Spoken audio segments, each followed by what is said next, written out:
بسم الله الرحمن الرحيم وبه نستعين. اللهم صل وسلم وبارك على سيدنا محمد عليه افضل الصلاه والسلام. حبايبي الغاليين عاملين ايه؟ يا رب اتمنى تكونوا بخير وفي احسن حال.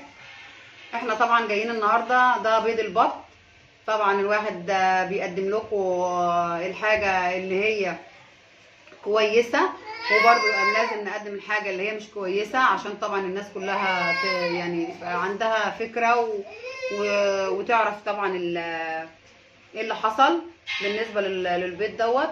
طبعا البيت دوت انتوا عارفين ده بيت بط مسكوفي، وانا طبعا معايا بط الرقد بتاع البط ده على القناه. بط مسكوفي يا جماعه، انا كنت جايباه من الدكتور البيطري، وبسم الله ما شاء الله كان بيرد عندي وزي الفل. بس بسم الله ما شاء الله دي كميه بيض زي ما انتوا شايفين، يعني دي كميه بيض كنز كنز كنز.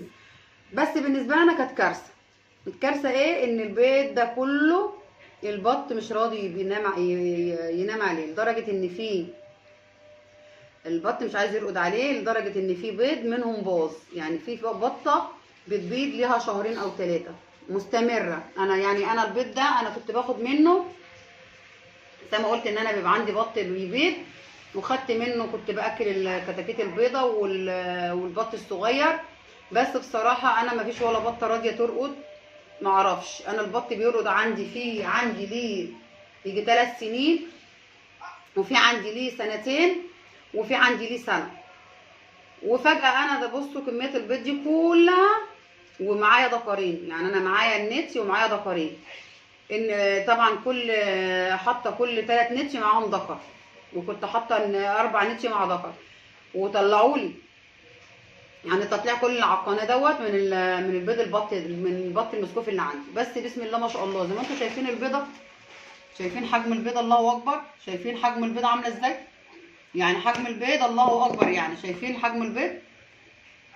فجاه البط مش عايز يرقد البيض لدرجه ان هو البط بيبيض. بس البيض شايفين عامله ازاي؟ انا هوريكم البيض عامل ازاي. البيضه شايفه عامله ازاي اهي. البيضه عامله ازاي؟ مفيش بقى. وهنا في بقى الصفاره راكنه اهي كده، خلاص قربت على ان هي تبوظ، فخلاص مش عايز يرقد اهو زي ما انتم شايفين كده. في بقى هنا اللي فسد خالص اهو برضه اهو، شايفين كده البيض من كتر ما هم بيبيضوا والبيض مركون. طبعا عشان انا قلت ان هم هيرقدوا مش عايزين يرقدوا، فمش عارفه بقى، يعني قدر الله وما شاء فعل. احنا عملنا اللي علينا الحمد لله، ورقدنا كتير منه وطلع لنا بسم الله ما شاء الله سباله كتير قوي. انا كنت مطلعه معايا دوره اللي هي المفروض قبل دي، دول يجوا 70 بيضه يا جماعه. معايا الدوره اللي قبل دي اللي شغاله معاها بيها على القناه. انا الدوره دي حتى موجوده معايا، وبسم الله ما شاء الله يعني الحمد لله والشكر لله. انا كل يوم يعني بعد هم كبروا كده وعدوا الشهرين، انا معرفش برضو فيهم حاجات كده كل يوم اشيل واحده ومفهومش اي حاجه.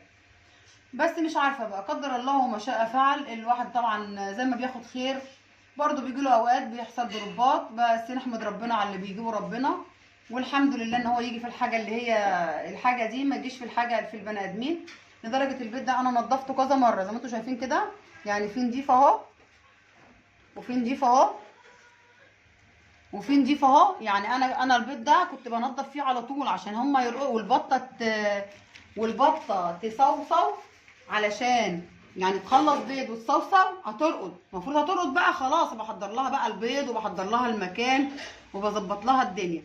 بس بعد ما بتخلص يعني بتبيض البطه بتاعها، يعني بيبيضوا كتير 20 بيضه 25 بيضه يعني ده مش كله ده. انا خدته اكلت منه الطيور لان هو سليم ومش عايزه ترقد البطه صوصه. يعني البطه اول ما بتخلص تنتف ريش خلاص كده نتفت ريش هترقد.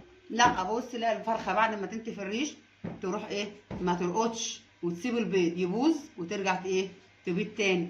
فانا مش عارفه زي ما انتم شايفين كده بسم الله ما شاء الله، يعني اللهم بارك يعني على كميه البيض البيضه اللي هي المفروض كانت تبقى كنز بالنسبه لاي حد، لكن انا بالنسبه لي كانت كارثه كبيره جدا ان انا دلوقتي كده يعتبر الدوره دي كلها كده مفيش انتاج بط عندي. فالحمد لله قدر الله وما شاء فعل. بس الواحد برضه زي ما بيجيب الحاجه الحلوه برضه بيحاول ايه تشاركوني برضه في اللي انا فيه وان انا اللي حصل لي، عشان برضو ايه يعني الشكر لله برضو ودعواتكم لينا برضو ان ربنا يعني ييسرها ان شاء الله. عشان الواحد طبعا يعني هو زعلان ومش زعلان برضو، حاجه تزعل ان انت بتبقي مستنيه دوره تطلع عندك والبط بيبيض ويحصل كده، بتبقى كارثه بالنسبه لنا طبعا. زي ما انتم شايفين كده بسم الله ما شاء الله، يعني اللهم بارك على كميه البيض. بس يعني الواحد مش الحمد لله. دعواتكم بقى ملينا، الواحد خايف ان هما ما يرضوش تاني، ان هو كده يعني. انا معايا واحده كده لها 3 شهور بتبيض بس، مع ان كانت مطلعه لي بسم الله ما شاء الله، اول وش مطلعه لي كان 13 بطايه من كانت بايضه كتير برضو، بس طلعت لي 13 بطايه. بس المره دي بقى يعني اهو قدر الله وما شاء فعل، دعواتكم لينا ان ربنا ييسرها ان شاء الله. الواحد زعلان جدا لان يبقى عنده بط رقد وما يرقدش ويبيض وكده وبس، فطبعا بتبقى زعله طبعا. اقول لكم حبايبي يا رب مثلا يعني انا كنتش كترت عليكم ولا كنت ضايقتكم، عشان انا طبعا متضايقه وحبيت برضو اوري حبايبي وان هم يشوفوا برضو ايه ان الواحد يعني الحمد لله. اقول لكم حبايبي اشوفكم على خير، بس ما تنسونيش طبعا اللايك والاشتراك عشان طبعا ايه تشاركوني الفيديو دوت، ان هو طبعا يعني الكارثه اللي الواحد فيها. واقول لكم حبايبي اشوفكم على خير، السلام عليكم ورحمه الله.